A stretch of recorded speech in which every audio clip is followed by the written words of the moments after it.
नमस्कार, मैं हूं अर्चना और आप देख रहे हैं प्राइम टीवी।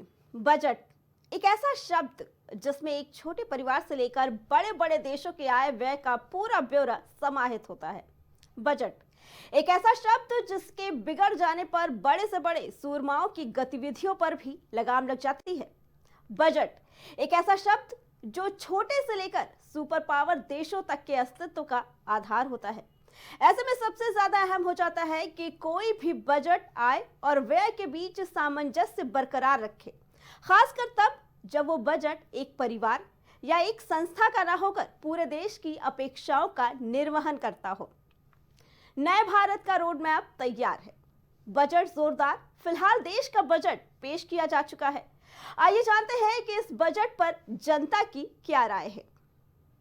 आज केंद्र सरकार के द्वारा आम बजट पेश किया जा रहा है। ऐसे में क्या क्या बिंदुओं को ध्यान में रखा गया है, हमारे साथ कुछ लोग बात करने के लिए। सर, आज केंद्र सरकार के द्वारा आम बजट पेश किया जा रहा है, क्या कहना चाहेंगे? देखिए, केंद्र सरकार द्वारा जो है 2025-26 की जो बजट सार्वजनिक रूप से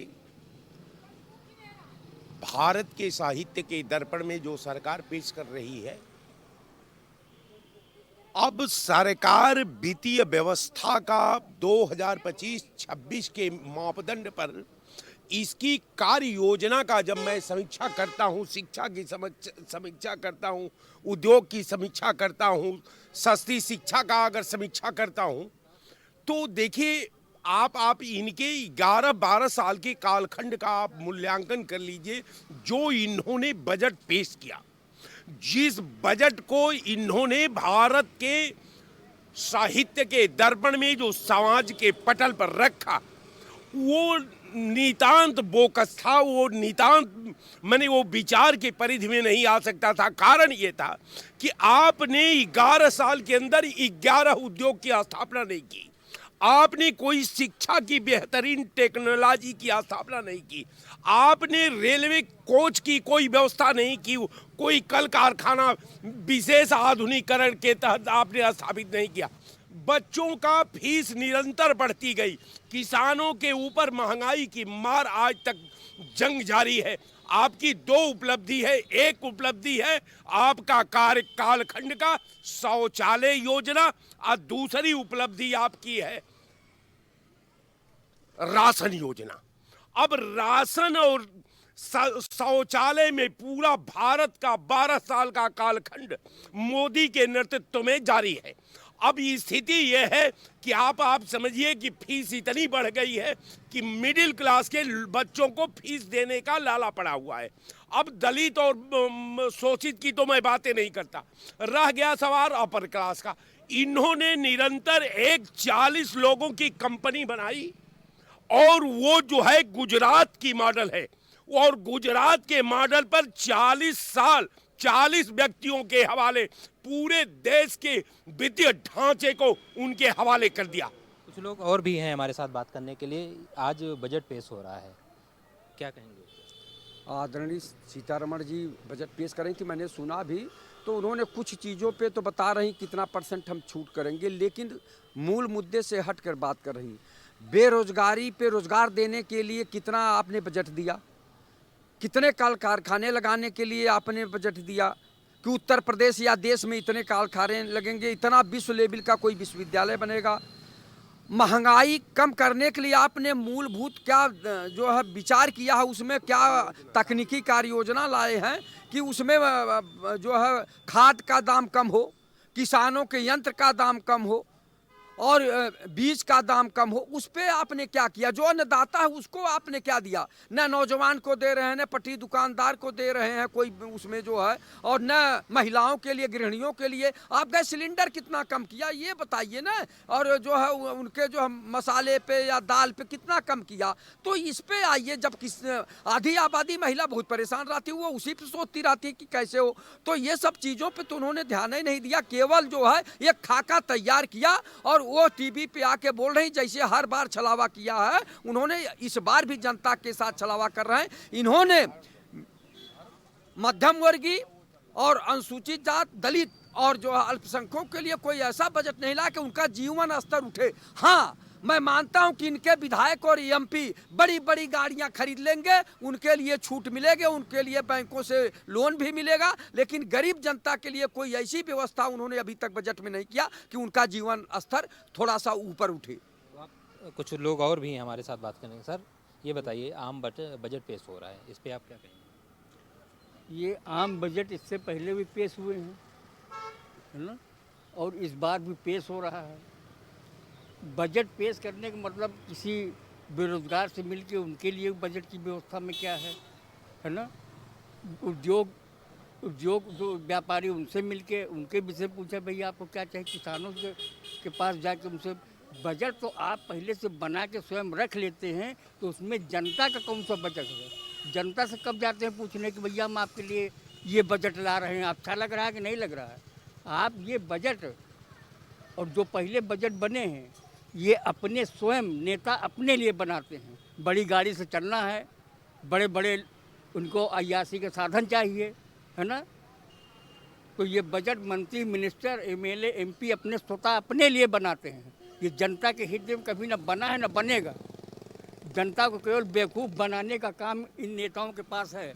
इस देश का नेता जब तक जिंदा रहेगा देश का न विकास होगा, न देश का विकास होगा और न देश के लिए और न देश की जनता रहने वालों को कुछ होगा।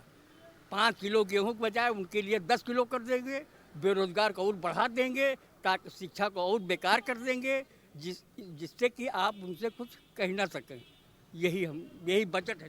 कुछ और लोग हैं, ये बताइए, आम बजट पेश हो रहा है, क्या कहेंगे? देखिए, बजट जो पेश हो रहा है वो गरीब जनता के लिए हित का होगा, चाहे किसान हो, चाहे मजदूर हो, चाहे बेसहारा हो, चाहे हिंदू हो, चाहे मुसलमान हो, चाहे गरीब हो, चाहे अमीर हो, सबका एक समान से एक दृष्टि से माननीय प्रधानमंत्री जी और गृह मंत्री जी देख रहे हैं। दूसरा सवाल रह गया है, विपक्ष के पास केवल एक ही काम रहा है, लाशों पर राजनीति करना, और सरकार अगर कोई सही काम कर रही है तो सरकार के सही काम में बाधा डालना, यही विपक्ष का काम है और कोई दूसरा काम नहीं है। केवल एक जो बयान नेताओं ने दे दिया था कि हम 400 पार आरक्षण में करेंगे संशोधन, यही विपक्ष को जो है मौका मिल गया। और आपने गठबंधन ठगबंधन को देखा, अभी कुछ दिन पहले माननीय राहुल गांधी जी का और अखिलेश यादव जी का गठबंधन हुआ था, तब जो है अरविंद केजरीवाल दूसरे प्लेटफार्म पर हैं, अखिलेश यादव दूसरे प्लेटफार्म पर हैं, ममता बनर्जी दूसरी।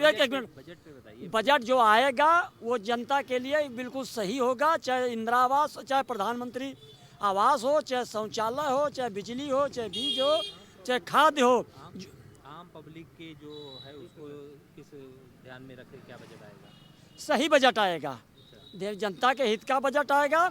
अभी तक गाँव में था माननीय प्रधानमंत्री महिलाएं कहती थी कि रात हो तब हम लैट्रीन करने जाएं, बाकी प्रधानमंत्री जी ने जो है एक शौचालय दे दिया, उसी में सबका जो है अपने घर में कर रही हैं। तो इस तरीके के ज़मीनी स्तर के अच्छे बजट जाएंगे। आज केंद्र सरकार के द्वारा आम बजट पेश किया जा रहा है। कुछ हमारे साथ युवा वर्ग हैं, आइए इनसे बात करेंगे कि आखिर उनकी क्या उम्मीदें थी और इस बजट को लेकर के वो क्या चाह रहे थे। मैम ये बताइए, आज आम बजट पेश किया जा रहा है, क्या कहना चाहेंगे?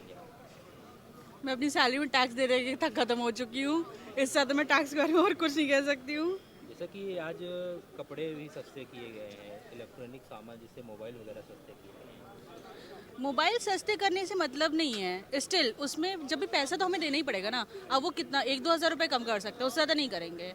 और उसके बाद में कपड़े इज़ समथिंग कि वो हमें ना 10-20 रुपये में मिल जाएंगे, 50 रुपये में मिल जाएंगे, उस पर टैक्स तो लगना ही लगना है। अगर हम नॉर्मल शॉप से खरीदेंगे हमें टैक्स नहीं देना पड़ेगा, अगर हम किसी स्टोर से आके खरीदें वहाँ पे टैक्स देना पड़ेगा। तो टैक्स का इसमें कपड़ा सस्ता करने से कोई मतलब नहीं बनता है। अगर टैक्स कम करना है और टैक्स का अगर कुछ करना है इन्हें, तो ये हो सकता है बजट में अगर इन्होंने नया कुछ इन्वॉल्वमेंट किया है, तो जो इन्होंने पॉपकॉर्न के ऊपर वो डाले, टैक्स डाले कि 18% इस पे लगेगा, 8% इस पे लगेगा, वो चीज़ें हटा दें, वो ज़्यादा बेटर है उनके लिए। प्लस जो सैलरीज पे हमारे टैक्स करते हैं वो भी कम कर दें, हमारे लिए अच्छा हो जाएगा। ये युवा हैं जिनका साफ तौर पे कहना है जिससे इनको सैलरीज वगैरह मिलती है उस पर ज़्यादा टैक्स पड़ता है, वो भी कम किया जाए। कुछ लोग और भी हमारे साथ हैं।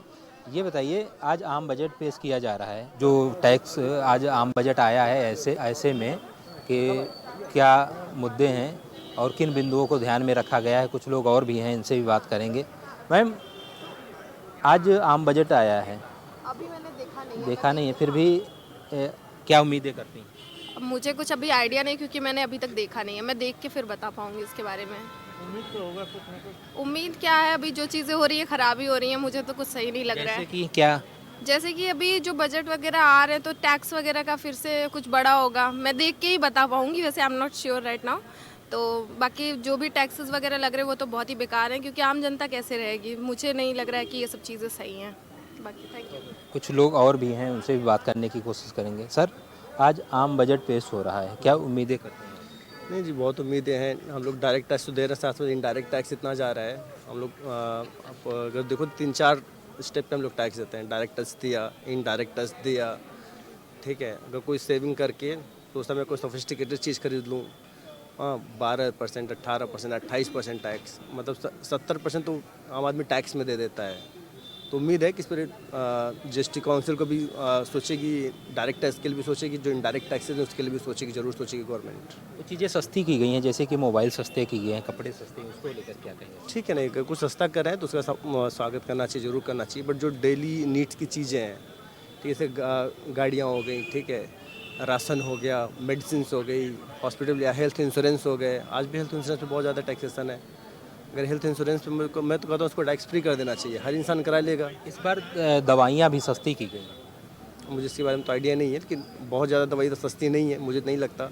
आज भी अगर आप कोई भी मेडिसिन लेते हो तो उसमें करीब 70% का मार्जिन होता है कंपनी का। मतलब ये गवर्नमेंट डिक्लेयर है, मैं नहीं बोल रहा हूँ। 70% अगर 100 रुपये के ले रहे हो तो उसमें 70% उसका मार्जिन होता है, 30% में बाकी चीज़ें होती हैं। तो इस चीज़ में ज़रूर सरकार को सोचना चाहिए कि जो एसेंशियल चीज़ें उनको टैक्स के दायरे से बाहर रखे, मिनिमम टैक्स उन पर। तो कुछ लोग और भी हैं, उनसे भी बात करने की कोशिश करेंगे कि आखिर जो आम बजट आज पेश किया जा रहा है उसको लेकर के वो क्या सोचते हैं। सर, आज आम बजट पेश किया जा रहा है, उसको लेकर के कुछ लोग और भी हैं, चलिए उनसे भी बात करने की कोशिश करेंगे। मैम, आप गृहिणी हैं, आम बजट आज आ रहा है, क्या उम्मीदें करती हैं? हम उम्मीद करते हैं कि गैस के दाम थोड़े कम हो जाएंगे और खाने वाले तेल वेल का भी दाम थोड़े कम होंगे। हर चीज़ बहुत महंगी हो गई है, चीनी सब। और जैसे आज जो बजट आया उसमें दवाइयाँ भी सस्ती की गई हैं।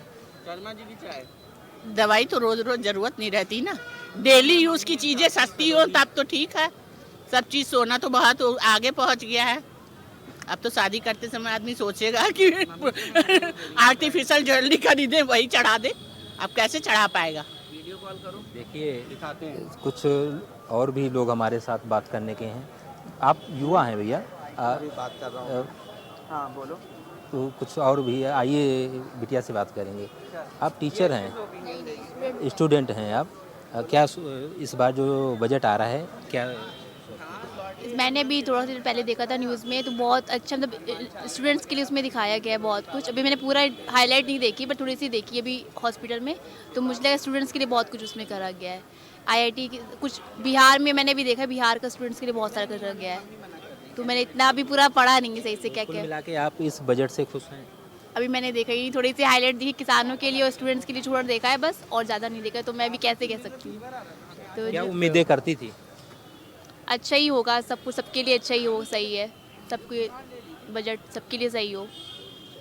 तो ये आम बजट पर लोगों की राय थी, तो कहीं ना कहीं आम बजट को लेकर के लोग बहुत सारी उम्मीदें लगाए बैठे हैं। अब देखना ये होगा कि ये आम बजट लोगों की उम्मीदों पे कितना खरा उतरता है। कैमरा पर्सन मिथिलेश गुप्ता के साथ बसंत मिश्रा, प्राइम टीवी, लखनऊ। तो ये थी हमारी रिपोर्ट। सुना आपने कि क्या है जनता का कहना। फिलहाल आपको बता दें कि इस बार मोदी सरकार ने बजट पास किया है और इसके जरिए उन्होंने किसान, महिला, नारी शक्ति और युवा वर्ग को साधने की कोशिश की है। हमारी रिपोर्ट में फिलहाल इतना ही। बाकी खबरों के लिए देखते रहे प्राइम टीवी। कुछ भाव पुष्प